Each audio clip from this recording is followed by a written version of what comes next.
Alright, call this video 2. So you got these people, they're all up in arms, they get all crazy, they get a little crazy with the talk, well, so much the talking points. Oh, hello. Alright, I mean to drop you guys. Just make sure we're rolling.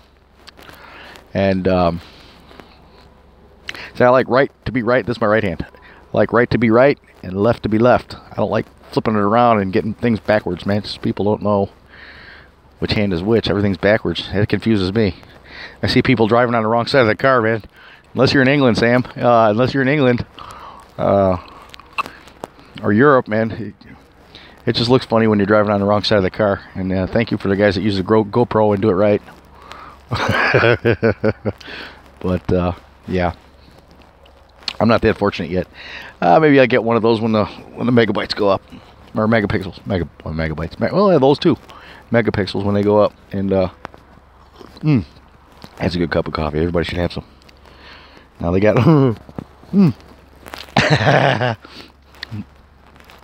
yeah, enough with the religion. They got Donald Trump Jr. And I can see why this happened. And Donald Trump didn't have nothing to say about it. All right, you got Sean Hannity. And when it's supposed to be a bad thing when the newscaster makes the news, but this time it was pleasantly funny. Yeah, Sean Hannity, which I think he's a little arrogant, a little pompous. He reads the script just like the rest of them do. Got his little talking points, you know. It's like he picked up where Bill O'Reilly left off. You know, shame on you if you don't believe like this. You know, just like all of them. And he's a commentator. He's a news commentator. He's not a news anchor, or you know, he's not. It's not like it used to be. Journalism used to be where the guys go hit the streets and they come back with a scoop. And they were all different. You know, Walter Cronkite, Tom Brokaw, all those guys had different stories at the end. You know, you watch one show and then watch the other channel, and it's a completely different story. And then we'd switch to Channel 9 WGN for Tom Skilling. Back then, he had integrity and stuff like that. And it's almost like something got to him too. These are the days before Doppler radar too. So little something about me. I've done weather stuff and all the sciences. I was pretty good at. And there's a friend of mine on Facebook, no names involved, but we took the National Science Olympiad back in it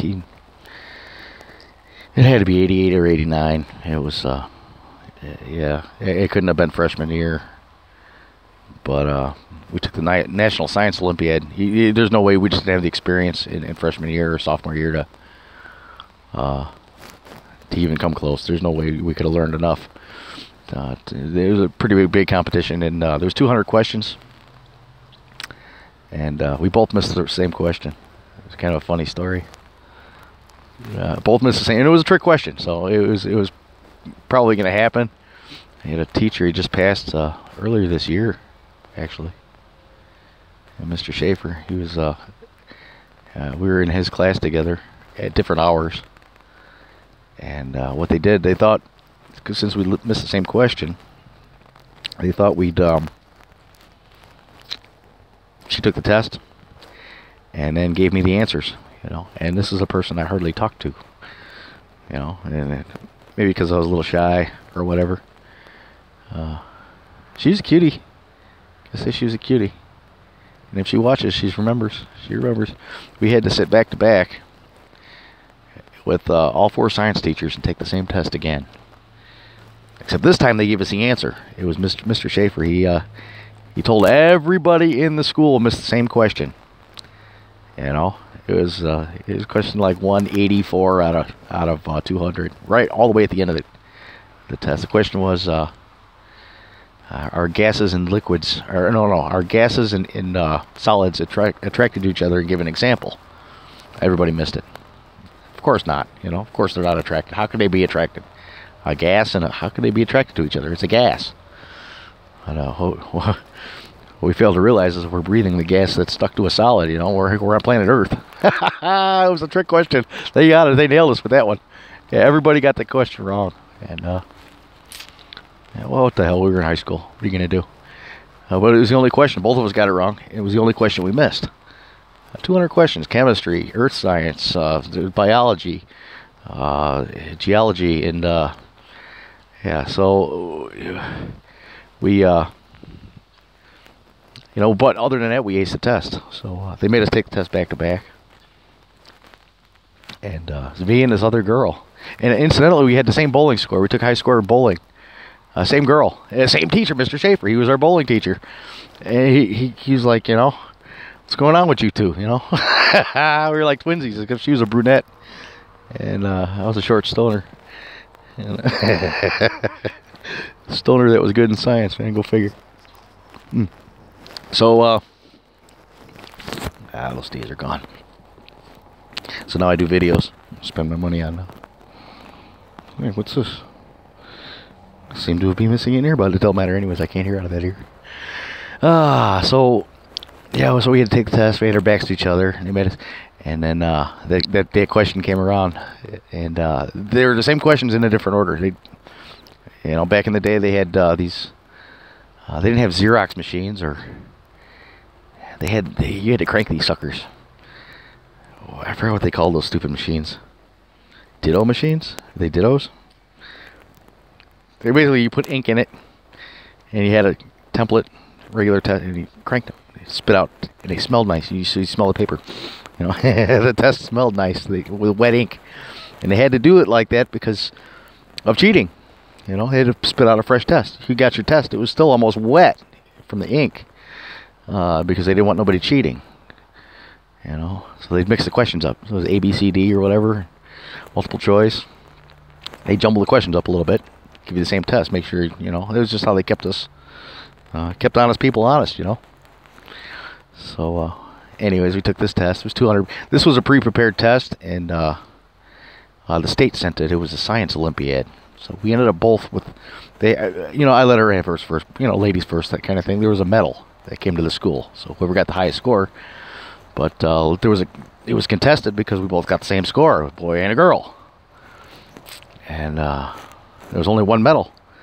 So they had to order another medal, and I waited for mine. I think I got it over summer break or something. I think he came by the house and dropped it off. It was like at the end of the year. So he come by the house, dropped off my little medal, little placard. It had a little piece of paper attached to it. Junior Science Olympiad winner. Out of the whole school, me and her, first and second place. First and first place. Yeah, so that was pretty cool. That was a good story. But these weathermen now, going back to what I was saying, they got Tom Skilling and the Doppler radar and all that. That wasn't even there yet, So that made it easy. What we had to do was hard. It was difficult. And I'm sorry if I'm talking really loud, but I noticed that I might have been talking a little loud. I can tell by the... Yeah, so... Yeah, we didn't have... fancy schmancy stuff like you guys had. We had to do it the hard way. We had to guess. we didn't have the radar to tell us what was going on in Kansas. Nowadays everything's simplified and easy. They can do a 7-day weather forecast. Whereas we only had 3 days. We had 3. It's more than doubled in 20 years because of Doppler. And I got these storm chasers. Another time back in 2006, June 1st, 2nd, 3rd, something like that, there was a storm system come through southern Arkansas, or no, northern Arkansas, southern Missouri, in a little town called Springfield. And I was delivering some cars the hard way. And we get caught outside this Walmart. There's 90 tornadoes touched the ground on that day. I think it was June 3rd. I'm going to say 2006. 2006, I'm positive. And they had these storm chasers out there, these mobile Dopplers, and I'd never seen one before. I've seen a bunch of trucks run by. What the hell? What is that thing? That's the craziest looking truck I ever saw. Oh, you having a nuclear war? I thought that's what those were some kind of something for the space shuttle. I didn't know what those things were. And I had 3 of them on the back. And they point in different directions, and they parked the car and hit the radar, and then they moved to where the tornadoes go. And it was new technology. And it was semi-new. It was about 10-year-old, but they're getting used to it. They know how to use it. So I get on the interstate, and I see these guys pulled over. I'm like, what's going on? It's not a sunny day, but it's not, it's not like anything's going on. And You know, not like things are falling out of the sky or anything. It's just a regular day, regular June day. You know, about 3, 4 in the afternoon, and I see squad cars pulled up, and these guys are all up on their bridge, jumping out of the cars, tuck a tail, and running up underneath the crotch of the bridge. And police had us stopped to go back to the bridge. Go back to the bridge. And again, I didn't know what these things were, like RVs and semi-trucks with these goofy contraptions on the back of them, and a bunch of cars, and people wearing all black like they were special ops. Yeah, that's what I thought. It was military or something. I thought these guys were Blackwater. I didn't know what the hell I was looking at. Well, I knew we were in a war with Iraq, in Afghanistan, but I thought we were being attacked, you know. What the hell's going on? So I get back there. There's a tornado coming. There's a tornado coming. I'm looking around. It's like kind of like today. What are you talking about? No sooner did I kind of look around, all of a sudden, poof, it just turned black. Unbelievably dark. You know, just a thick storm wall started coming in. And I'm in the middle of Missouri, southern Missouri, and I don't know. Wisconsin, you might see 1, 2 a year. That's where I was coming from. And northern Illinois, Wisconsin. Occasionally you have one rip through Chicagoland, nothing serious. Not a lot of, you know, they're not as common as most people want to, you know, make them out to be, but yeah, 90 of them. You know, that's just mind-boggling to me. It's 90 tornadoes. I'm thinking, yeah, right. He's like, no, get underneath this bridge. So I'm out underneath there, and I'm all tucked in, and I'm not scared because I don't know to be scared. I don't know what's going on, you know. It's like, yeah, okay, whatever. So I go up in there. No sooner did I get to the crotch of that bridge, the grass laid down. Boof! I mean, it was horizontal. I'm like, oh my gosh, this is nuts. I mean, it was just a spring day out, late spring. Now the grass is laying down, and I can't hardly see. And if you know anything about Arkansas, sometimes it's a little dry. You know, sometimes. And weather can be treacherous. But we were just north of Bull Shoals, and the dust picked up, and all of a sudden the grass started flying. You know, the loose grass that was laying on the, you know, it was just like picking up little straws of grass. Well, I'll tell you what, it felt like bee stings. That stuff hitting you, just, oh my God, you covered up, you know. I still wasn't scared at that point. I heard a lady crying, oh, we're gonna die, you know. Like, come on now. I'm not scared yet, don't scare me. Well, it was kind of crazy. I'd never been through that before. And when it all settled down and you could kind of, you know, hear again, because they say it sounds like a freight train, and it does. It sounds just like a freight train. I mean, if you've ever gotten out of the car when a freight train's going by, tuk tuk tuk tuk tuk tuk tuk tuk, that rumble, that low, that, oh my God, yeah, it's kind of unsettling because, you know, there's not a train there, but it sounds just like a freight train without the clickety clackety, you know, and the bells. Just that low rumble. It sound like diesels, you know.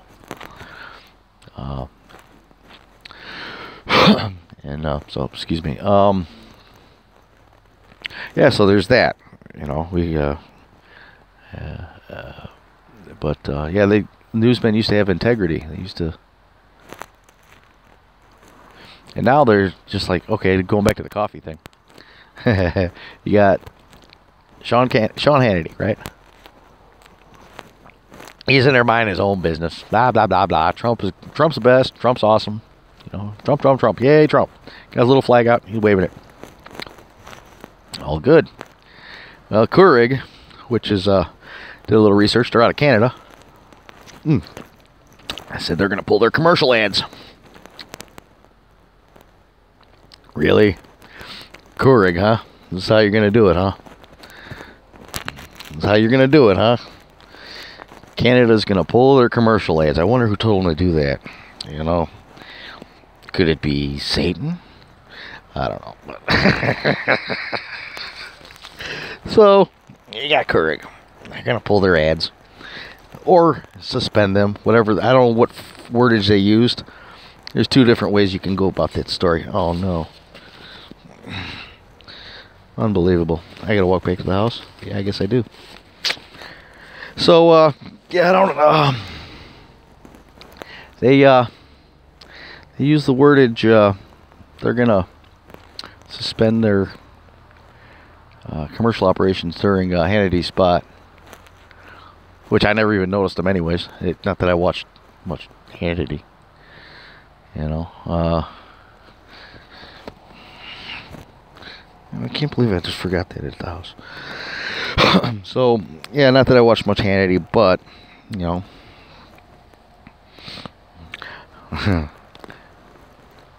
Yeah. I don't always watch Hannity, but when I do, I can't wait for them Keurig commercials. But, so here's what backfired. Now, they went ahead... They went ahead and offered us an apology. Yeah, we might have messed up.